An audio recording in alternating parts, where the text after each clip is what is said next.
क्या शनि वास्तव में क्रूर ग्रह है?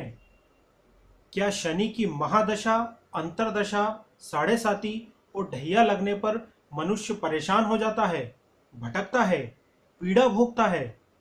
क्या शनि मनुष्य को सिर्फ कष्ट ही देते हैं? बिल्कुल नहीं। यह तथ्य पूरी तरह सत्य नहीं है। 9 ग्रहों में शनिदेव को सबसे क्रूर ग्रह जरूर माना गया है, लेकिन वास्तव में शनि क्रूर नहीं है। शनि सिर्फ मनुष्य को उसके कर्मों के अनुसार अच्छा बुरा फल देते हैं। शनिदेव को भगवान शिव ने न्यायाधिपति के पद पर प्रतिष्ठित किया है। यदि मनुष्य के कर्म अच्छे हुए तो शनिदेव उसे मालामाल कर देते हैं, उसे अतुलनीय संपदा प्रदान करते हैं। किंतु यदि मनुष्य के कर्म खराब हुए तो शनि उसे अत्यंत पीड़ा पर पहुंचाते हैं, उसका जीवन कष्टमय बना देते हैं। पद पद पर उसको अनेक परेशानियों का सामना करना पड़ता है। तो शनि क्रूर ग्रह बिल्कुल नहीं है। शनि सिर्फ मनुष्य को उसके कर्मों के अनुसार अच्छा या बुरा फल प्रदान करते हैं। कई बार शनि की महादशा में, अंतरदशा में या साढ़े साती में मनुष्य कहां से कहां पहुंच जाता है, वह नई ऊंचाइयां छूता है, उसके कार्यों में लगातार तरक्की होती जाती है। तो यह क्यों होता है? क्योंकि उसके कर्म अच्छे रहे होंगे, इसलिए शनिदेव उसको विशेष उपलब्धि प्रदान करते हैं। आइए शनिदेव के बारे में कुछ ऐसे ही नए नए और रोचक तथ्य जानते हैं इस वीडियो में। नमस्कार, मैं गजेंद्र शर्मा स्वागत करता हूं आपका हमारे YouTube चैनल वैदिक ट्री में।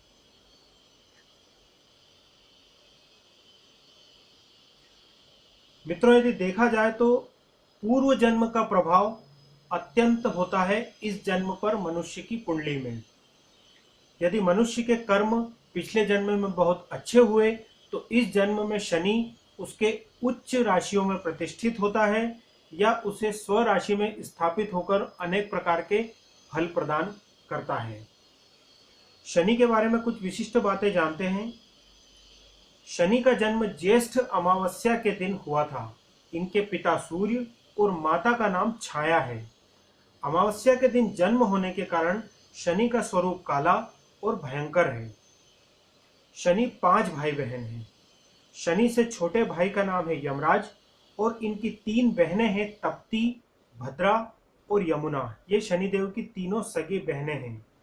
शनि को मंद, शनैश्चर, सूर्य सुनु, सूर्यज, अर्कपुत्र, नील, भास्करी, असित, छायात्मज आदि अनेक नामों से पुकारा जाता है।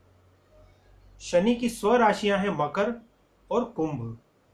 पुष्य, अनुराधा और उत्तरा भाद्रपद नक्षत्र पर शनि का आधिपत्य है। शनि जब किसी राशि में अस्त होते हैं तो ठीक 38 दिन के बाद उनका उदय होता है।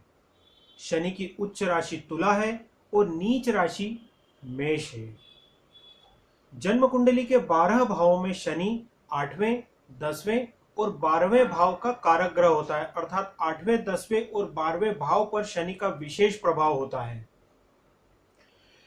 शनि जब तुला, मकर या कुंभ राशि में होता है और उस समय यदि किसी बालक का जन्म हो तो वह बालक साधारण परिवार में, गरीब परिवार में जन्म लेने के बाद भी राजा के समान जीवन व्यतीत करता है। वह अपने पुरुषार्थ से जीवन में ऊंचाइयां प्राप्त करता है, अतुलनीय संपदा प्राप्त करता है। शनि जब मिथुन, कर्क, कन्या, धनु या मीन राशि में होता है तो उस दौरान यदि किसी बालक का जन्म हो तो वह बालक साधारण जीवन व्यतीत करता है। यदि वह उच्च राजघराने में भी जन्म ले तब भी उसका जीवन साधारण ही रहता है। इसके अलावा मेष, वृषभ, सिंह और वृश्चिक राशि में किसी बालक का जन्म हो, मेष, वृषभ, सिंह या वृश्चिक राशि में शनि चल रहा हो और उस समय किसी बालक का जन्म हो तो बालक का जीवन विपरीत परिस्थितियों में गुजरता है। हस्तरेखा शास्त्र में शनि का स्थान मध्यमा अंगुली के नीचे होता है। अंक ज्योतिष की बात करें तो 8, 17 और 26 तारीख पर शनि का आधिपत्य होता है, अर्थात जिन जातकों का जन्म 8, 17 और 26 तारीख को होता है वे शनि प्रधान व्यक्ति होते हैं। शनि 30 वर्ष में समस्त 12 राशियों का एक भ्रमण चक्र अपना पूरा कर लेता है। एक बार किसी जातक को साढ़े साती आती है तो उसको साढ़े साती का दूसरा चक्र 30 वर्ष के बाद ही आएगा। यदि किसी अपवाद को छोड़ दिया जाए तो मनुष्य के जीवन में कम से कम 3 बार साढ़े साती का चक्र आता है। शनि जब किसी जातक को उसके कर्मों के अनुसार दंड देने वाले रहते हैं तो सबसे पहले वे उसकी बुद्धि का नाश कर देते हैं। तो मित्रों, यह थी शनि के बारे में कुछ विशिष्ट जानकारियां। यदि आपको यह जानकारी पसंद आई हो तो नीचे कमेंट बॉक्स में जरूर लिखें। साथ ही इस चैनल को सब्सक्राइब करें। धन्यवाद।